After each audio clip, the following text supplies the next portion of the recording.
అందరికీ నమస్కారం. మనకి వీలైతే చేయాలి, లేదు అంటే ఎవరైతే చేస్తున్నారో వాళ్ళకి సపోర్ట్ చేసే ప్రయత్నం చేయాలి. అది కూడా ఇష్టం లేదంటే సపోర్ట్ దాకా పక్కన కూర్చోవాలి. ఎందుకు ఈ మాట అంటున్నానయ్యా అంటే, అమరావతిపై వైఎస్ఆర్సీపీ పార్టీ మళ్ళీ ఇరకాటం పెట్టే ప్రయత్నం చేస్తుంది. ఏం జరిగింది? వైఎస్ఆర్సీపీ పార్టీ ఏం చేసింది అమరావతి కోసం అంటే, గతంలో జగన్మోహన్ రెడ్డి అధికారంలో ఉండేటప్పుడు అమరావతిని పూర్తిగా వదిలేశాడు. అమరావతి కోసం అసలు అది ఒక పెద్ద స్కాము.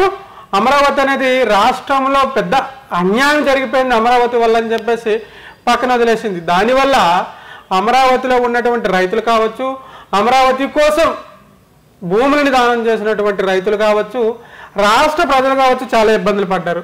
సరే, ఇప్పుడు అమరావతిలో రైతులు కానీ అమరావతి కోసం భూములు ఇచ్చినటువంటి రైతులు కానీ ఇబ్బంది పడ్డారంటే ఓకే, రాష్ట్ర ప్రజలు ఏం ఇబ్బంది పడ్డారు హరీష్ అని చెప్పేసి వైఎస్ఆర్సీపీ పార్టీ కార్యకర్తలు అడగవచ్చు. ఏం పడ్డారంటే, భారతదేశంలో అనేక రాష్ట్రాలకి రాజధానులు ఉన్నాయి, అనేక రాష్ట్రాలకి కంపెనీలు వస్తున్నాయి, అనేక రాష్ట్రాల యొక్క జీడిపి బాగానే ఉంది. మరి ఆంధ్రప్రదేశ్ జీడిపి ఏమైంది?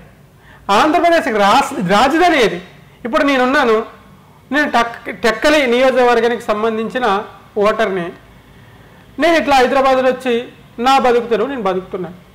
అదే రాజధాని ఉండి ఒక 4 కంపెనీలు వచ్చి జీడిపి బాగుండి జీవనోపాధి కల్పిస్తే, ఎక్కడ టెక్కల్ నుంచి హైదరాబాద్కి దగ్గర 1000 కిలోమీటర్లు, దాదాపుగా 1000 కిలోమీటర్లు వచ్చి బతకం కదా ఇక్కడ. సింపుల్గా ఆలోచించండి, బతకం కదా ఇక్కడ. ఎవరికి సొంతూరు అంటే ఇష్టం ఉండదు.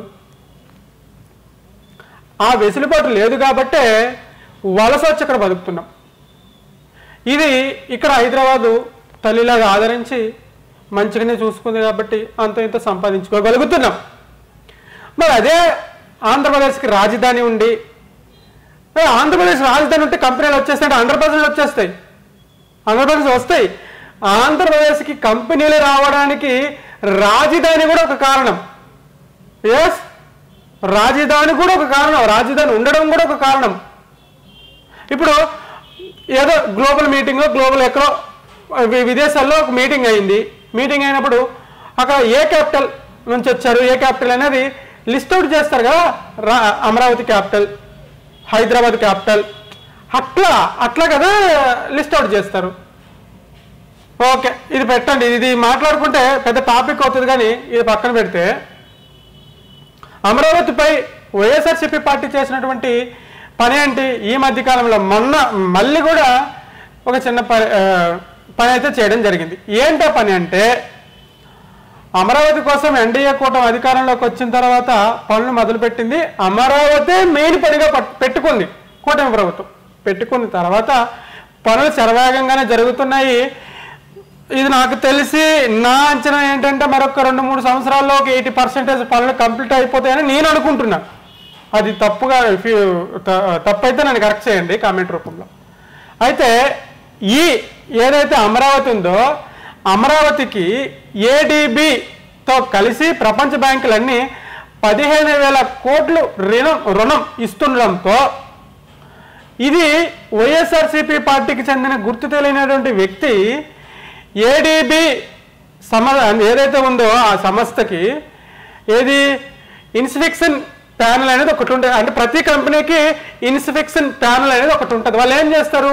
ఏదైనా రుణాలు ఇచ్చుకున్నా, రుణాలు తీసుకున్నా, ఏ విధంగా తీసుకున్నారు, ఏ విధంగా ఆ రుణాలను వినియోగిస్తున్నారు అనేది వాళ్ళు చెక్ చేసుకునే డిపార్ట్మెంట్ అది. వాళ్ళకి వీళ్ళొక లెటర్ రాయడం జరిగింది. ఎవరు? వైఎస్ఆర్సీపీ గుర్తు తెలియని వ్యక్తి అంట.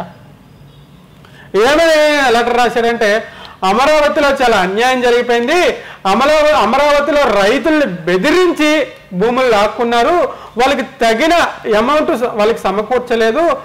ఇది అమరావతి కట్టడం వల్ల, మీరు అమరావతికి అప్పివ్వడం వల్ల రాష్ట్రంలో ఆర్థిక నిల్వలు తగ్గిపోతాయి, అమరావతి చాలా ఇబ్బందులు, ఆంధ్రప్రదేశ్ చాలా ఇబ్బందుల్లో పడిపోతుంది, అక్కడ రైతులు చాలా ఇబ్బంది పడుతున్నారు, దట్టు అమరావతిలో పనిచేసినటువంటి కూలీల్ని తగిన వేతనాలు చెల్లించకుండా వాళ్ళతో పని చేపించుకుంటున్నారు అని చెప్పేసి ఆ లెటర్లో రాసి వాళ్ళకి ఫిర్యాదు చేయడం జరిగింది. ఇది ఎంత చిల్లి అంటే నాకు అర్థం అవ్వట్లేదు. ఇదే అమరావతిని వైఎస్ఆర్సీపీ పార్టీ అధికారంలో ఉన్నప్పుడు వ్యతిరేకించడం వల్లే రాష్ట్ర ప్రజలు వైఎస్ఆర్సీపీ పార్టీని వ్యతిరేకించి 11 సీట్లకు కూర్చోబెట్టారు కదా. మళ్ళీ అదే పని చేస్తే మళ్ళీ నెక్స్ట్ ఎట్లా ప్రజల ముందుకు వెళ్తారు మీరు? మాకు ప్రధాన అజెండా అమరావతి రాజధానే కదా, మాకు అదే వద్దు వైఎస్ఆర్సీపీ పార్టీ దాన్నే వ్యతిరేకించండి అంటే ప్రజలు మిమ్మల్ని నెక్స్ట్ ఎట్లా నమ్ముతారు అనేది ఒక పెద్ద ప్రశ్న. ఇది మరి జగన్మోహన్ రెడ్డికి తెలియజేస్తున్నాడా మరి ఏ విషయం అనేది మనకైతే పూర్తిగా తెలియదు. కానీ